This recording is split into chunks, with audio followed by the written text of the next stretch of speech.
पहा, नमस्कार विद्यार्थी मित्रांनो. आपण नियमित गोष्टीच्या पुस्तकाचं वाचन करतो. गोष्टीच्या पुस्तकातून तुम्हाला छान छान माहिती मिळते. वेगवेगळ्या प्रकारच्या गोष्टी वाचायला मिळतात, है की नाही? आणि आवडीने तुम्ही वाचतात. पाय प्रत्येक शनिवारी घेतो आपण. इतर वेळी तुम्हाला आवडलं तर आणखी पुस्तकं देत असतो. मग या पुस्तकांचे वाचन केल्यामुळे तुम्हाला चांगल्या प्रकारची शब्द संपत्ती पण मिळते. मग त्या वाचनातून तुम्हाला पण आणखी काय काय फायदा होतो पहा. तर पुस्तक वाचल्यामुळं आपल्याला आपल्या वर्गातील ज्ञानापेक्षा इतर ज्ञान मिळतं आणि त्या ज्ञानामुळं आपल्याला जास्तीची माहिती मिळवण्यास फायदा होतो.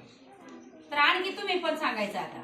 अरे त्या सांग बरं, काय माहिती मिळाली बरं तुला पुस्तक वाचल्यामुळं? पुस्तक वाचल्यामुळं ज्यादा वाचण्याची सवय लागली, जास्तीचं ज्ञान मिळालं पहा. म्हणजे गोष्टीचे पुस्तक वाचणं म्हणा, इतर अवांतर काही वाचणं म्हणा, पेपर वाचन म्हणा, तुम्ही हे करतात तर आपल्याला खूप फायदेशीर असतं पहा. आणि हे वाचन तुम्ही नियमित करत जाता. नंतर पायल सांग बरं, पुस्तक वाचल्यामुळं काय काय फायदा झाला बरं? गोष्टीचे पुस्तक वाचल्यामुळे आपल्याला जगाची माहिती मिळाली. आता तुझ्याजवळ जे पुस्तक आहे त्याचं नाव सांग बरं. डॉक्टर बाबासाहेब आंबेडकर. डॉक्टर बाबासाहेब आंबेडकर हे स्वातंत्र्य काळामध्ये त्यांनी महान कार्य केलेले आहे पहा.